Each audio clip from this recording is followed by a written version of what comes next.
Muy bien, regresamos con más información, regresamos con más noticias y como lo adelantábamos, con invitados, con visitas, porque estamos con Eduardo Barreto, doctor en Historia. Estamos festejando estos primeros 139 años de resistencia, bueno, con mucha alegría, con un montón de sensaciones, ¿no? Jóvenes, apenas. 139 años. Exacto, ¿cómo le va?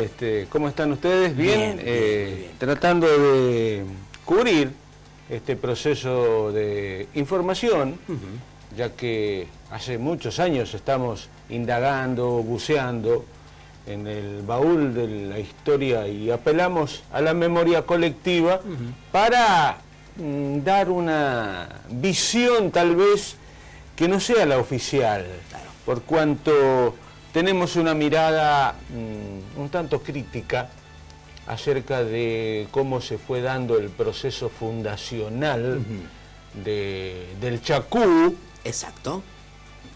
Como encuentro de naciones, y luego el proceso de la conquista que fue tan despiadado y llegamos al genocidio que tuvimos con Victorica en 1885 para empezar a moldear una sociedad que es muy variada, heterogénea, con una gran diversidad cultural, que es un proceso rico. Sin dudas. Indudablemente que todavía estamos construyendo a partir de arraigar en aquellas bases que nos dejaron los pueblos originarios, los hombres del monte y por supuesto los inmigrantes que llegaron a partir de 1878, saliendo desde tierras inhóspitas en busca de un porvenir venturoso.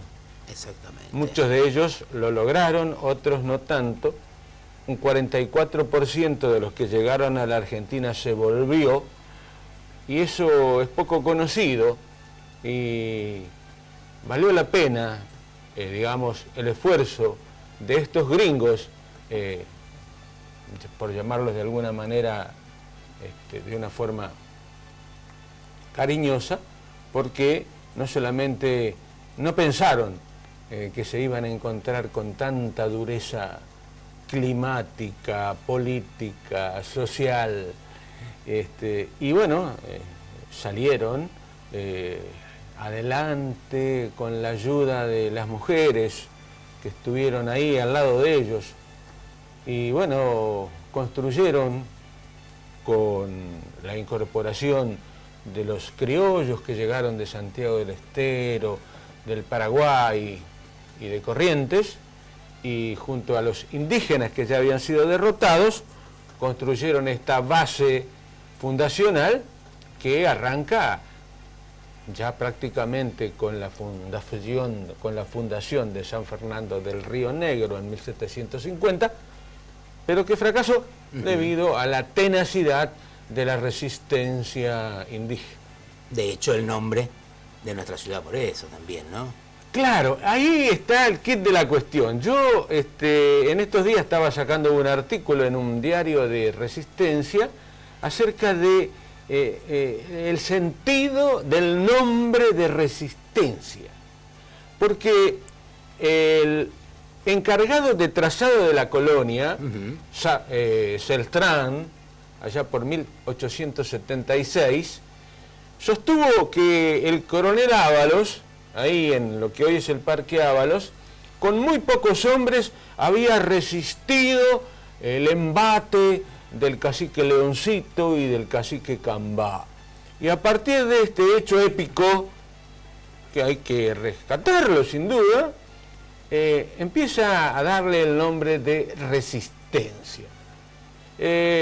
Otros hombres como Altamirano, el profesor Altamirano, sostienen que el nombre de Resistencia ya se utilizaba muchos años antes, cuando empezaron las primeras incursiones armadas al territorio del Chaco.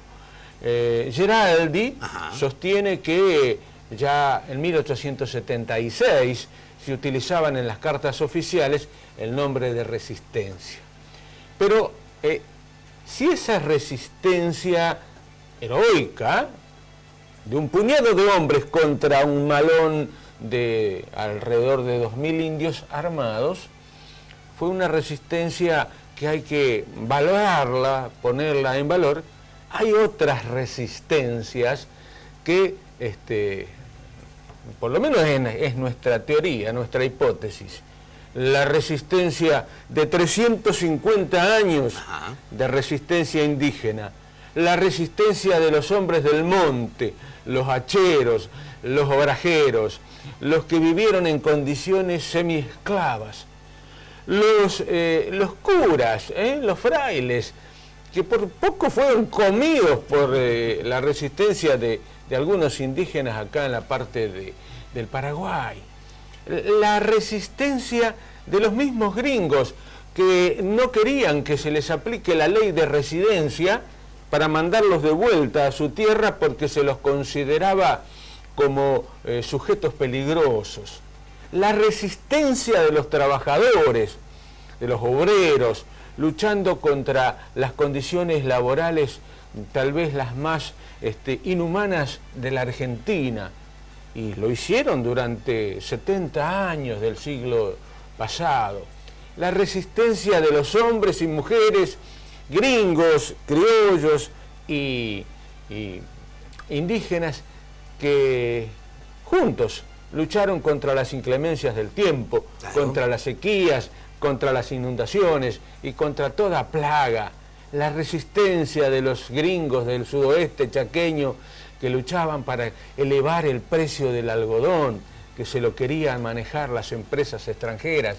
Y bueno, resistencias hay muchas, y por lo tanto creo que el sentido que debe dársele a esta ciudad es la resistencia incluyente de todos los hombres y mujeres que están todavía construyendo este espacio donde la identidad cultural se caracteriza tal vez por esa heterogeneidad que se han ido construyendo, ¿no? Barreto, desde hace algunos años se le dio mucho énfasis justamente no solo a los festejos, sino a esto que hablábamos recién, a dar a conocer la historia, esta historia de la ciudad en las escuelas, en distintos lugares.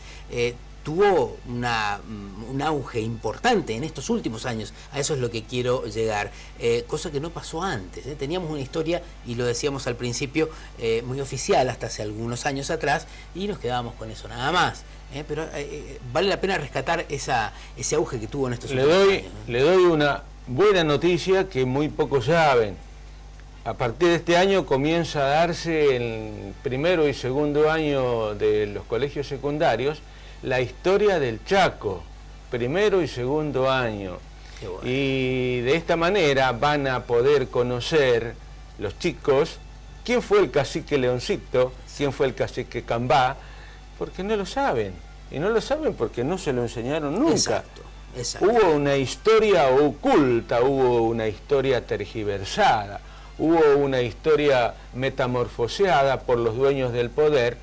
Y bueno, hasta que aparecieron una serie de hombres y mujeres que comenzaron a mirar de otra manera esta gente que estuvo olvidada, que estuvo marginada, y empezar a decir las cosas por su nombre. Exacto. Acá hubo un genocidio atroz contra los pueblos originarios. Exacto. Para sacarle la tierra y para entregársela a los amigos del poder.